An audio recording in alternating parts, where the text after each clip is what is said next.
আজকের ভিডিওটা শুরু করছি দোহারের মৈনট ঘাট থেকে। আপনারা হয়তো জানেন আমাদের ঢাকা জেলায় সর্বমোট 5টি উপজেলা রয়েছে, তার মধ্যে অন্যতম একটি উপজেলা হচ্ছে দোহার উপজেলা। এছাড়াও বাকি উপজেলাগুলো হচ্ছে নবাবগঞ্জ উপজেলা, কেরানীগঞ্জ উপজেলা, ধামরাইল উপজেলা, সাভার উপজেলা। আমি মূলত এই মুহূর্তে অবস্থান করছি দোহার উপজেলার মৈনট ঘাটে। এখান থেকে আমার আজকের গন্তব্য হচ্ছে ফরিদপুর। মূলত এখানে আসার পরেই আমি জানতে পারলাম যে নদীর ঠিক অপর পাশেই হচ্ছে ফরিদপুর জেলা। আপনারা হয়তো জানেন আমাদের ঢাকা বিভাগে সর্বমোট 13টি জেলা রয়েছে, তার মধ্যে অন্যতম একটি জেলা হচ্ছে ফরিদপুর জেলা। আমরা রাজধানী ঢাকা থেকে এখন রওনা দিব ফরিদপুর জেলার উদ্দেশ্যে। আর প্রথমবারের মতো আমি খুব কাছ থেকে দেখছি আমাদের পদ্মা নদীকে। একই সাথে প্রথমবারের মতো আমি লঞ্চে ওঠার স্বাদ নিব। এর আগে কখনোই আমি লঞ্চে উঠিনি।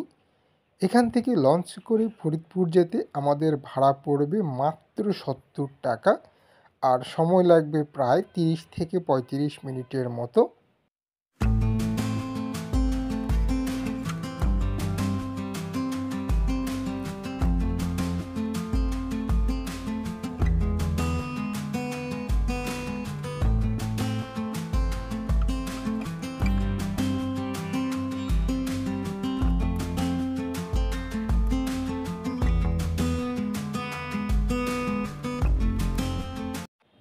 আপনারা চাইলে এখান থেকে স্পিড বোটে করেও কিন্তু ফরিদপুর যেতে পারেন। সেক্ষেত্রে সময় লাগবে 15 থেকে 20 মিনিটের মতো, আর স্পিড বোট ভাড়া পড়বে 120 টাকা। কিন্তু আমি সিদ্ধান্ত নিলাম যে যাওয়ার সময় আমি লঞ্চে যাব আর আসার সময় স্পিড বোটে করে আসব। আমাদের পদ্মা নদী হয়তো দেখেই বুঝতে পারছেন এই মুহূর্তে খুবই শান্ত। আমরা একটু পরেই লঞ্চের দিকে যাব, কারণ এখান থেকে লঞ্চ ছাড়তে কিছুক্ষণ সময় লাগবে। মূলত এই লঞ্চটি একেবারে পরিপূর্ণ না হওয়া পর্যন্ত মনে হয় না ওনারা এখান থেকে ছাড়বে। আর এই মুহূর্তে মৈনট ঘাটের অবস্থা দেখেই বুঝতে পারছেন এখানে কোনো মানুষজন খুব একটা নেই, কিন্তু বিকেলে কিন্তু প্রচুর মানুষের আনাগোনা দেখা যাবে এই মৈনট ঘাটে। আশেপাশে তো বটেই, ঢাকার বিভিন্ন জায়গা থেকেও কিন্তু মানুষ প্রত্যেক দিন বিকেলে মৈনট ঘাটে ঘুরতে আসে। এর আগের ভিডিওতে আমি আপনাদের দেখানোর চেষ্টা করেছিলাম উত্তরা থেকে আমি কিভাবে এসেছি দোহারের মৈনট ঘাট ঘোরার জন্য। মূলত উত্তরা বা আমাদের হজরত শাহজালাল আন্তর্জাতিক বিমানবন্দরের সামনে থেকে আমি প্রথমেই এসেছিলাম গুলিস্তান, আর গুলিস্তান থেকে মৈনট পরিবহনে করে আমি চলে এসেছি মৈনট ঘাট। মৈনট ঘাট থেকে আমি এখন লঞ্চে করে যাচ্ছি ফরিদপুরে। মাছ নদীতে লঞ্চকে দাঁড় করানোর জন্য এই ধরনের যন্ত্র ব্যবহার করা হয়, কিন্তু প্রকৃতপক্ষে এগুলার নাম কি সেটা আমার এই মুহূর্তে জানা নেই। এই লঞ্চটাতে করেই কিন্তু আমরা যাব দোহারের মৈনট ঘাট থেকে বা আমাদের ঢাকা জেলা থেকে ফরিদপুর জেলায়। এটি দোতলা একটি লঞ্চ, দেখেই হয়তো বুঝতে পারছেন।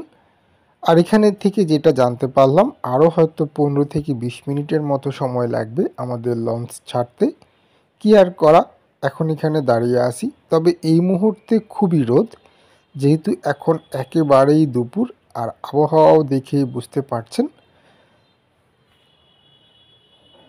এখানে যে শুধুমাত্র মানুষজন আসা যাওয়া করে তা কিন্তু না, বিভিন্ন ধরনের পণ্যও কিন্তু এই লঞ্চগুলোতে করে আনা নেওয়া করা হয়। দেখেই হয়তো বুঝতে পারছেন আপনারা, একটি বাইককে এই মুহূর্তে উঠানো হচ্ছে। একই সাথে হচ্ছে বিভিন্ন ধরনের পণ্যদ্রব্যও কিন্তু এই লঞ্চগুলোতে করে ফরিদপুর থেকে ঢাকায় নিয়ে আসা হয়, আবার ঢাকা থেকে ফরিদপুরে নিয়ে যাওয়া হয়। যাই হোক, যেমনটা বললাম আমি এখন এখানে ছায়ায় দাঁড়িয়ে আছি, আর আজকের আকাশটা দেখতে কিন্তু খুবই সুন্দর দেখাচ্ছে। হয়তো আর অল্প কিছুক্ষণের মধ্যেই আমাদের লঞ্চ ছেড়ে দিবে ঢাকা থেকে ফরিদপুরের উদ্দেশ্যে, আর আমিও প্রথমবারের মতো সুযোগ পাবো পদ্মার উপরে ভেসে বেড়ানোর।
যারা আসলে মনে করেন আমাদের দেশে কিছুই নেই, তাদের উদ্দেশ্যে একটা কথাই বলতে চাই, আপনি ঘরে না বসে থেকে বেরিয়ে পড়ুন, তাহলেই আপনি দেখতে পাবেন সৃষ্টিকর্তা কত সুন্দর করে সাজিয়েছে আমাদের এই দেশটাকে। আমাদের দেশকেই বলা হয় নদীমাতৃক দেশ। আমরা হচ্ছি মাছে ভাতে বাঙালি। আমাদের মাছের একটা বড় অংশই কিন্তু আসে এই পদ্মা নদী থেকে। পদ্মার ইলিশ সারা পৃথিবী জুড়ে বিখ্যাত। দেখেই হয়তো বুঝতে পারছেন ইতিমধ্যেই কিন্তু আমাদের লঞ্চটি ছেড়ে দিয়েছে। আর ঢাকা জেলাকে বিদায় জানিয়ে আমরা এই মুহূর্তে যাচ্ছি ফরিদপুরের উদ্দেশ্যে। বেশ কিছুক্ষণ সময় কিন্তু এই লঞ্চটি এখানে অপেক্ষা করেছে। যেমনটা আগেও বলেছিলাম, আপনারা চাইলে কিন্তু স্পিড বোটে করেও যেতে পারেন। স্পিড বোটে ৮ থেকে ১০ জন যাত্রী হলেই কিন্তু তারা ছেড়ে দেয়। সেক্ষেত্রে ভাড়া পড়ে ১২০ টাকা, আর সময় লাগে প্রায় ১০ থেকে ১৫ মিনিট কিংবা ২০ মিনিটের মতো। কিন্তু লঞ্চে করে যাওয়ার একটা সুবিধা হচ্ছে লঞ্চে খুব ধীর গতিতে যাবে স্পিড বোটের তুলনায়, আর আপনারা লঞ্চে করে চারপাশ খুব সুন্দরভাবে উপভোগ করতে পারবেন। সেজন্যই আমি প্রথমবার লঞ্চে যাওয়ার সিদ্ধান্ত নিয়েছিলাম। যেমনটা আগেও বললাম, এর আগে কখনোই আমি লঞ্চে উঠিনি, যার জন্য আমার কাছে মনে হলো লঞ্চে করে যাওয়াটাই ভালো হবে। আমাদের লঞ্চটি এই মুহূর্তে পদ্মা নদীর উপর দিয়ে ছুটে চলেছে ফরিদপুরের দিকে। আমরা মূলত আজকে যাব ফরিদপুরের গোপালপুর ঘাটে, যেটা অবস্থিত হচ্ছে চর ভদ্রাসন উপজেলায়। এই পথ দিয়ে যাওয়ার সময় বারবার মনে হচ্ছিল কবি জীবনানন্দের কথা, যিনি তার কবিতায় বলে গিয়েছিলেন, আমি বাংলার রূপ দেখিয়াছি, তাই পৃথিবীর রূপ খুঁজিতে চাই না। হয়তো তার কবিতার সার্থকতা এখানেই। আমাদের এই সোনার দেশে সব কিছুই রয়েছে, নদী নালা খাল বিল সব কিছুই আছে আমাদের এই সোনার দেশে। শুধুমাত্র সোনার মানুষের অভাবে আমরা বিশ্বের দরবারে মাথা উঁচু করে দাঁড়াতে পারছি না। যাই হোক, আমি যেমনটা বললাম প্রথমবারের মতো পদ্মা নদীর উপর দিয়ে যাচ্ছি, যার জন্য বলা চলে আমি কিছুটা এক্সাইটেডও বটে। তবে এই সময়টা আমার কাছে খুবই ভালো লাগছে। এত সুন্দর মৃদু বাতাস এখানে প্রবাহিত হচ্ছে, যেটা আসলে ভাষায় প্রকাশ করার মতো না।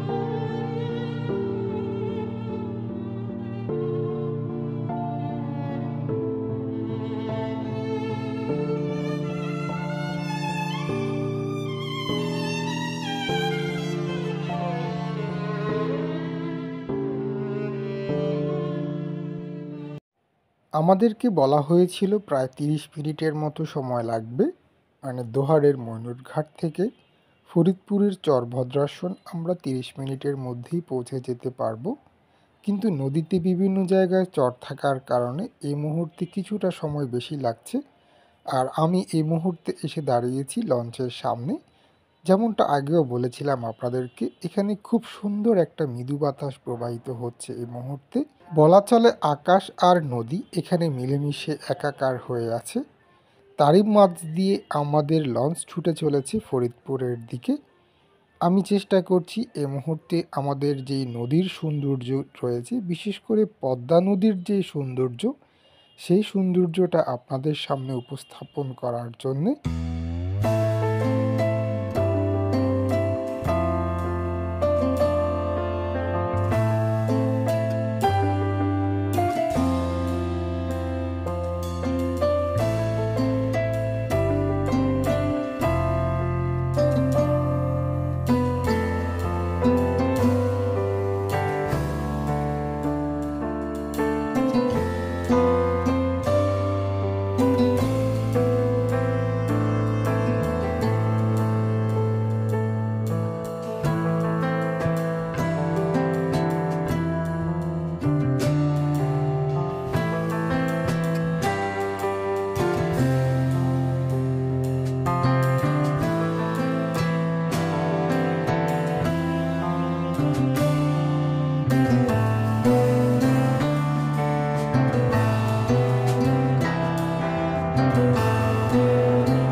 আমাদেরকে বলা হয়েছিল দোহারের মৈনট ঘাট থেকে ফরিদপুরের গোপালগঞ্জ ঘাট, যেটা চর ভদ্রাসন উপজেলায় অবস্থিত, এ পর্যন্ত যেতে আমাদের সময় লাগবে মাত্র 30 মিনিটের মতো।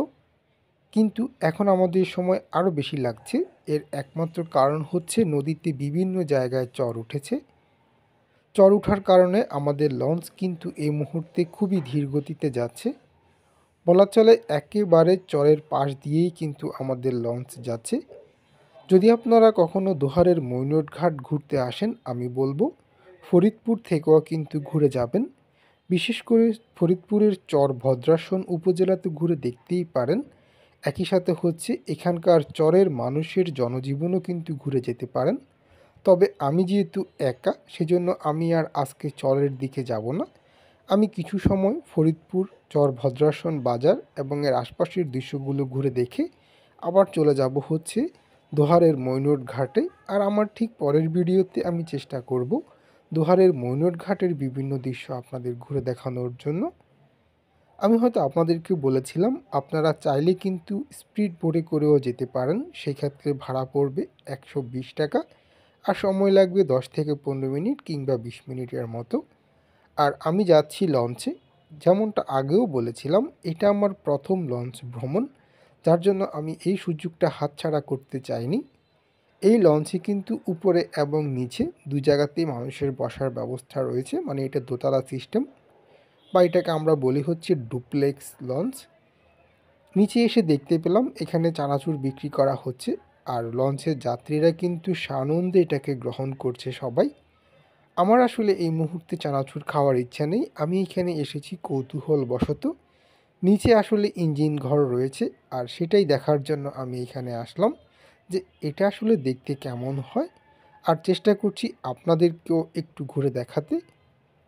মূলত যারা এই লঞ্চটি দেখাশোনা করে তাদের দুপুরের খাবারের জন্য এখানে ব্যবস্থা করা হচ্ছে। তাদের ভাত রান্না করা শেষ, একটু পরেই হয়তো তারা তরকারি রান্না করবে।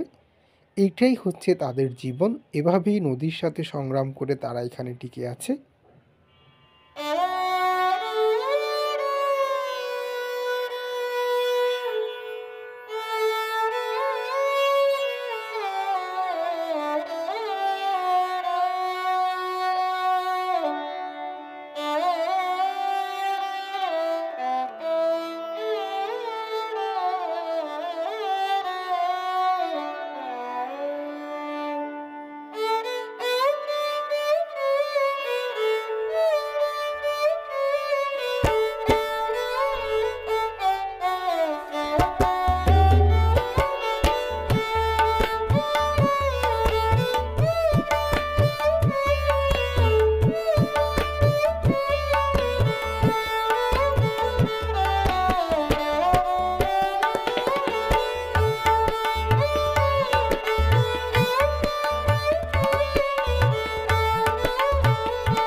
আমাদের পদ্মা নদীর ইলিশ মাছ সারা পৃথিবী জুড়ে বিখ্যাত। যখনই মানুষের মুখে পদ্মার ইলিশ আসে, জিভে জল আনার মতো অবস্থা হয়ে যায়। সারা পৃথিবীর মানুষই কিন্তু এই নদীর মাছকে পছন্দ করে। আমরা যখন লঞ্চ দিয়ে যাচ্ছিলাম দেখতে পেলাম বেশ কয়েকটি ছোট ছোট নৌকা, যারা পদ্মা থেকে ইলিশ মাছ ধরার চেষ্টা করছে। তবে এই পাশটাতে এই মুহূর্তে খুব একটা যে মাছ পাওয়া যায় তা কিন্তু না। আমাদের লঞ্চের চালক ভাইয়ের সাথে কথা বলে জানতে পারলাম এই পাশে খুব বেশি একটা ইলিশ মাছ পাওয়া যায় না, মাঝে মাঝে হয়তো দু একটা পাওয়া যায়। এছাড়া অন্য মাছগুলো কিন্তু এখানে সবচাইতে বেশি পাওয়া যায়, বিশেষ করে ছোট মাছ। আর প্রত্যেক দিন সকালেই কিন্তু পদ্মা নদীর পাড়ে মৈনট ঘাটে এখানে মাছের আড়ত বসে। সারা রাত নৌকা নিয়ে তারা মাছ শিকার করে, আর দিনের বেলা বা ভোর হলেই সেই মাছগুলোকে তারা আড়তে গিয়ে বিক্রি করে, বা মৈনট ঘাট সহ আরও কয়েকটি ঘাট রয়েছে এখানে, ওই জায়গাগুলোতে বিক্রি করে। আপনারা যদি কখনো ঢাকা থেকে এখানে মাছ কিনতে আসেন, আমি বলবো খুব ভোরে আসার জন্য। আর আমি এর পরের ভিডিওতে চেষ্টা করব মৈনট ঘাটের দৃশ্যগুলো আপনাদের ঘুরে দেখাতে ইনশাআল্লাহ। আমি মূলত আজকে উত্তরা থেকে এসেছিলাম মৈনট ঘাটই ঘুরে দেখার জন্য, কিন্তু এখানে আসার পরে আমি জানতে পারলাম যে এখান থেকে খুব কাছেই হচ্ছে ফরিদপুর জেলা, বা ফরিদপুর জেলার চর ভদ্রাসন উপজেলা। সেজন্য আমি প্রথমেই যাচ্ছি একটু ফরিদপুর ঘুরে দেখতে। আর এখন যেহেতু দুপুর, মৈনট ঘাটে আসলে এই মুহূর্তে কোনো মানুষই ছিল না, তো সেজন্যই আমি ভাবলাম যে আগে ফরিদপুর থেকে ঘুরে আসি। আসা যাওয়াতে হয়তো আমার 1 ঘন্টার মতো সময় লাগবে। এরপরে বিকেলের দিকে মৈনট ঘাট ভালো করে ঘুরে দেখব। যেমন চিন্তা তেমন কাজ, আমি লঞ্চে উঠে পড়লাম আর এই মুহূর্তে পদ্মা নদী দিয়ে যাচ্ছি ফরিদপুরে। আমাদের নদী এই মুহূর্তে দেখেই বুঝতে পারছেন জায়গায় জায়গায় কিন্তু চর উঠেছে। আর আমি যেই লঞ্চটাতে করে যাচ্ছি সেই লঞ্চটা কিন্তু চরের পাড় ধরেই কিন্তু এগোচ্ছে। এটা কিন্তু চারটিখানি কথা না, পদ্মা নদীর বুকে এভাবে লঞ্চ চালানো, এটা যথেষ্ট দক্ষতা থাকতে হয়। আর সেটাই দেখলাম এই চালক ভাইয়ের মধ্যে। উনি কিন্তু আসলে জানে যে কখন নৌকাকে খুব ধীর গতিতে নিতে হবে আর কখন দ্রুত যেতে পারবে। বিশেষ করে এখানে যখন ওনাকে লঞ্চ চালাতে দেখলাম, তখন আমার কাছে মনে হলো যে এতে যথেষ্ট কিন্তু চিন্তা শক্তির প্রয়োজন হয়। যাই হোক, এই জায়গাটাতে হচ্ছে গিয়ে চর রয়েছে, যার জন্য এখানে একটু স্লো যাচ্ছে।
কিছুটা সময় ধীরগতিতে লঞ্চ চালানোর পর এখন আবার আমাদের লঞ্চটা তুলনামূলকভাবে দ্রুত গতিতে যাচ্ছে। চালক ভাইয়ের সাথে কথা বলে জানতে পারলাম আর হয়তো 10 থেকে 15 মিনিটের মধ্যেই আমরা পৌঁছে যাব ফরিদপুরের গোপালগঞ্জ ঘাট, যেটা চর ভদ্রাসন উপজেলায় পড়েছে। ওখান থেকে আমি চেষ্টা করব আপনাদেরকে ফরিদপুরের চর ভদ্রাসন উপজেলার বা চর ভদ্রাসন বাজারটা ঘুরে দেখাতে। যদিও ফরিদপুরে আমার আসলে আসার কোনো পরিকল্পনাই ছিল না, হুট করেই আমার এখানে চলে আসা। প্রতিদিন হাজারো মানুষ এই পথ দিয়েই কিন্তু ঢাকা থেকে ফরিদপুরে আসা যাওয়া করে। আপনি যদি ভ্রমণপ্রিয় মানুষ হয়ে থাকেন তাহলে আমি বলবো আপনি এসে ঘুরে যেতে পারেন দোহারের মৈনট ঘাটে। আর হাতে যদি সময় থাকে তাহলে এরকম লঞ্চ ভ্রমণ করতে পারেন পদ্মা নদীর উপরে। আমাদের একটি ভালো বা একটি সৌভাগ্যের বিষয় হলো আজকে নদীতে এই মুহূর্তে ভাটা চলছে। জোয়ারের সময় কিন্তু নদী অনেক ফুলে ফেঁপে থাকে, আর ভাটার সময় নদী অনেক বেশি শান্ত থাকে। আরেকটা ভালো দিক হচ্ছে আজকের আকাশটাও কিন্তু অনেক সুন্দর। দেখেই হয়তো বুঝতে পারছেন নদী, আকাশ আর দূরে দেখা যাওয়া গ্রামগুলো সব কিছু মিলেমিশে কীরকম একাকার হয়ে আছে।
যেমনটা আগেও বললাম, বিভিন্ন জায়গাতেই কিন্তু নদীতে ছোট ছোট চর দেখা যাচ্ছে। তবে এখন যেই চরগুলোকে দেখে মনে হচ্ছে এগুলো জীবন্ত। কিছু সময় পরেই কিন্তু এই চরগুলোই আবার নদীগর্ভে বিলীন হয়ে যাবে। এখানে কথা বলে যেমনটা জানতে পারলাম, যেই চরগুলো এখন দেখা যাচ্ছে মূলত ভাটার সময় এগুলো এমনটা দেখায়, কিন্তু জোয়ারের সময় এগুলো সব পানির নিচে চলে যায়। যাই হোক, দেখতে দেখতে কিন্তু আমরা এই মুহূর্তে পৌঁছে গিয়েছি ফরিদপুরের গোপালগঞ্জ ঘাটে। আমি এখন এখান থেকে যাব হচ্ছে চরভদ্রাসন বাজারে, আর চেষ্টা করব বাজারের কিছু দৃশ্য আপনাদের ঘুরে দেখাতে। হয়তো দেখেই বুঝতে পারছেন আমাদের লঞ্চ এই মুহূর্তে জেটির দিকে যাচ্ছে।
দেখতে দেখতে এই মুহূর্তে আমি এসে পৌঁছে গেলাম ফরিদপুরের চরভদ্রাসন উপজেলায়। আমরা এই মুহূর্তে যেই ঘাটটাতে অবস্থান করছি এই ঘাটটাকে বলা হয় গোপালগঞ্জ ঘাট। দেখেই হয়তো বুঝতে পারছেন একে একে লঞ্চ থেকে সব মানুষ নেমে যাচ্ছে। বলা চলে ঘরের মানুষ এখন ঘরে ফিরে যাবে। কেউ হয়তো এসেছে ঢাকা থেকে তার আত্মীয়ের বাড়িতে বেড়াতে। তবে আজকে আমি ভবঘুরে। এখানে আমার যাওয়ার জন্য না আছে কোনো আত্মীয়, না আছে বন্ধুবান্ধব। আমার এখনকার গন্তব্য হচ্ছে ভবঘুরের মতো ঘুরে বেড়ানো, যেদিকে মন চায় আমি সেদিকেই ছুটে যাব। তবে আমার এখনকার গন্তব্য হবে চর ভদ্রাসন বাজার। আমি চেষ্টা করব এখান থেকে একটা রিক্সা নিয়ে চর ভদ্রাসন বাজারে যাওয়া, আর বাজারটা ঘুরে দেখা, একই সাথে আপনাদেরকেও ঘুরে দেখানো।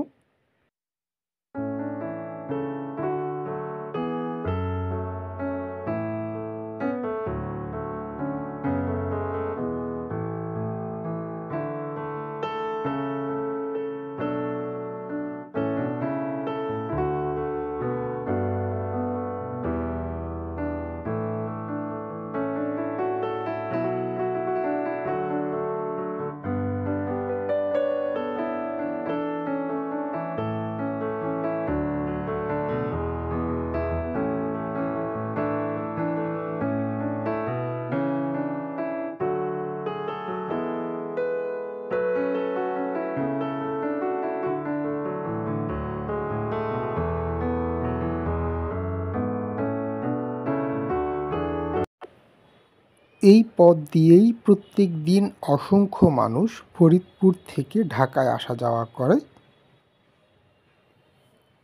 আপনারা হয়তো দেখলেন, ঢাকার মইনুটঘাট থেকে লঞ্চ করে এসেছি ফরিদপুরে। এখান থেকে কিছু সময় ঘুরে দেখে আমি আবার চলে যাব মইনুটঘাটে। আর যাওয়ার সময় আমি যাব স্পিড বোটে, যেমনটা আগেও বললাম। আমার পরিকল্পনাই ছিল, যেহেতু কখনো লঞ্চ ওঠা হয়নি, সেজন্য প্রথমবার লঞ্চে করে আসব। একই সাথে স্পিড বোটেও প্রথমবারের মতো পদ্মার উপর দিয়ে যাব ফরিদপুর থেকে ঢাকার মইনুটঘাটে।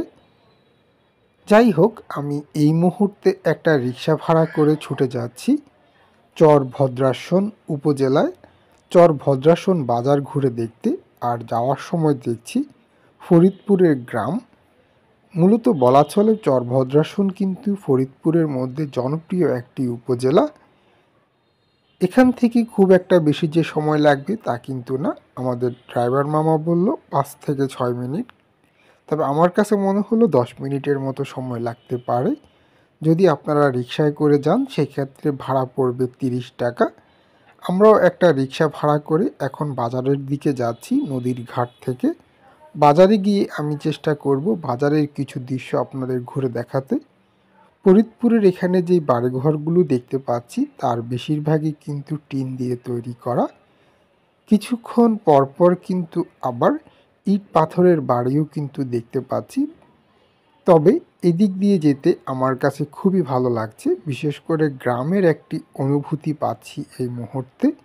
গাছপালা, তারপরে ধানের খড়, একই সাথে হচ্ছে ঘর বাড়ি, সব কিছু মিলিয়ে কিন্তু খুবই ভালো লাগবে আপনাদের। আমি সবসময় যে বিষয়টা বলার চেষ্টা করি, যখনই সময় পাবেন তখনই ঘুরতে বের হয়ে যাবেন। যখন আপনি ঘুরতে বের হবেন তখনই কিন্তু আপনি আমাদের দেশ, জাতি, সমাজ, একই সাথে হচ্ছে মানুষের জনজীবন সম্পর্কে জানতে পারবেন।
দেখেই হয়তো বুঝতে পারছেন আমি এই মুহূর্তে অবস্থান করছি চর ভদ্রাসন বাজার।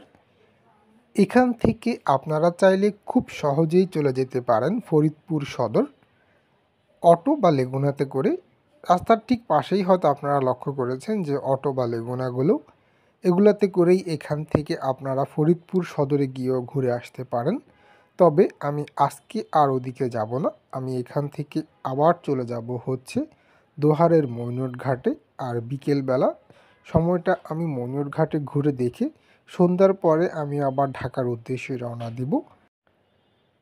আমি মূলত আজকের এই ভিডিওতে আপনাদেরকে দেখানোর চেষ্টা করছিলাম দোহারের মৈনট ঘাট থেকে বা আমাদের ঢাকা জেলার দোহার উপজেলার মৈনট ঘাট থেকে আমি কিভাবে আসি হচ্ছে ফরিদপুর জেলার চর ভদ্রাসন উপজেলায়। এই মুহূর্তে আমি চর ভদ্রাসন বাজারে রয়েছি, আর বাজারের যে দৃশ্যগুলো সেগুলো আপনাদের সাথে শেয়ার করছি।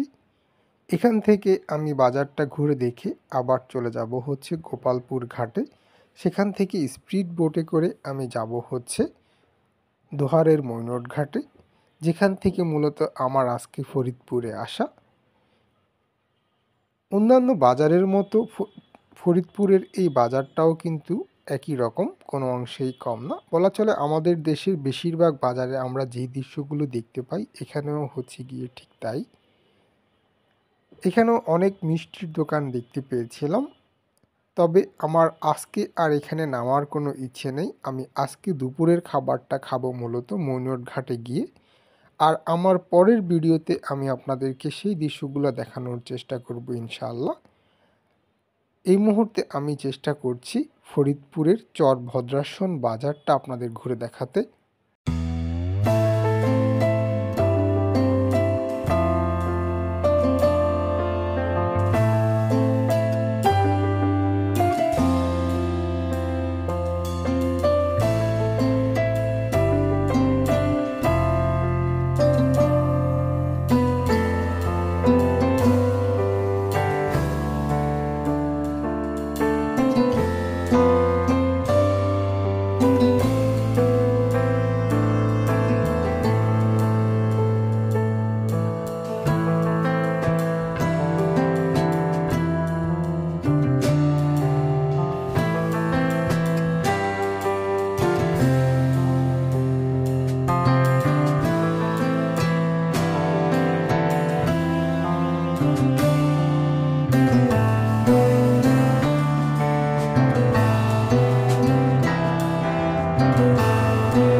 এই মুহূর্তে আমি অবস্থান করছি ডাঙ্গি মডেল সরকারি প্রাথমিক বিদ্যালয়ের সামনে। আর আঙ্কেলের সাথে কথা বলে যেটা জানতে পারলাম, ওনার বাসা হচ্ছে মূলত চর ভদ্রাসন চরে। তবে এখানে বর্তমানে রাসেল ভাইপার সাপের উপদ্রব অনেক বেড়ে গিয়েছে। আমি আসলে ওনাকে বলেছিলাম যে আমি যদি চরে একা ঘুরতে যাই কোনো সমস্যা হবে কি না। তো উনি বলল যে চরের মানুষ অনেক ভালো এবং সহজ সরল হয়ে থাকে, ওখানে একা ঘুরতে গেলেও কোনো সমস্যা নেই। কিন্তু আমার আজকে চরে ঘুরতে যাওয়ার কোনো পরিকল্পনা নেই, আমি আজকে ওদিকে যাব না। আমি এখান থেকে আবার গোপালগঞ্জ ঘাটের দিকে চলে যাচ্ছি। ঘাটে গিয়ে আমি চলে যাব হচ্ছে ঢাকার দোহারে। তবে এই পথ দিয়ে যাওয়ার সময় এখানকার ঘরবাড়িগুলো দেখছি আর আপনাদের দেখানোর চেষ্টা করছি। বিশেষ করে ফরিদপুরের মানুষের জনজীবন কেমন হয় সেটাই আমি মূলত উপস্থাপন করার চেষ্টা করছি এই ভিডিওতে। গোপালপুর লঞ্চ ঘাট থেকে চলে আসছে হচ্ছে চর ভদ্রাসই বাজার ঘুরে দেখার জন্য। মোটামুটি বড় একটা বাজার, বাজারটা ঘুরে দেখা শেষ করে আমি এখন আবার যাচ্ছি হচ্ছে গোপালপুর লঞ্চ ঘাটের দিকে। এখান থেকে আমি আবার চলে যাব হচ্ছে মৈনট ঘাট। তো মূলত আজকে এই ভিডিওর মাধ্যমে আমি আপনাদেরকে দেখানোর চেষ্টা করছিলাম যে আমি কিভাবে আসি হচ্ছে ফরিদপুরে, ঢাকা থেকে ফরিদপুরে কিভাবে আসবো, বিশেষ করে ঢাকার মৈনট ঘাট থেকে। আর এখন আবার আমি চলে যাবো হচ্ছে মৈনট ঘাটে। আর আজকের মতো এই ভিডিওটা এখানেই শেষ করব। সবাইকে অসংখ্য ধন্যবাদ ভিডিওটি দেখার জন্য। এই মুহূর্তে আমি চেষ্টা করছি ফরিদপুরের গ্রামীণ যে সৌন্দর্যটা সেই সৌন্দর্যটা আপনাদের সামনে উপস্থাপন করার জন্য।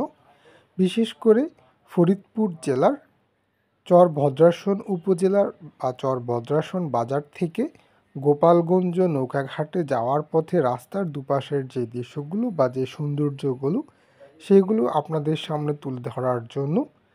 যাই হোক, আজকের মতো এই ভিডিওটা আমি এখানেই শেষ করব। সবাইকে অসংখ্য ধন্যবাদ ভিডিওটি দেখার জন্য। এর পরের ভিডিওতে আমি আপনাদের দেখানোর চেষ্টা করব ফরিদপুর থেকে আমি স্পিড বোটে করে কিভাবে গেলাম ঢাকাতে। সেই ভিডিওটি দেখার আমন্ত্রণ জানিয়ে আজকের মতো এই ভিডিওটি এখানেই শেষ করছি। সবাই ভালো থাকবেন, সুস্থ থাকবেন। আল্লাহ হাফেজ।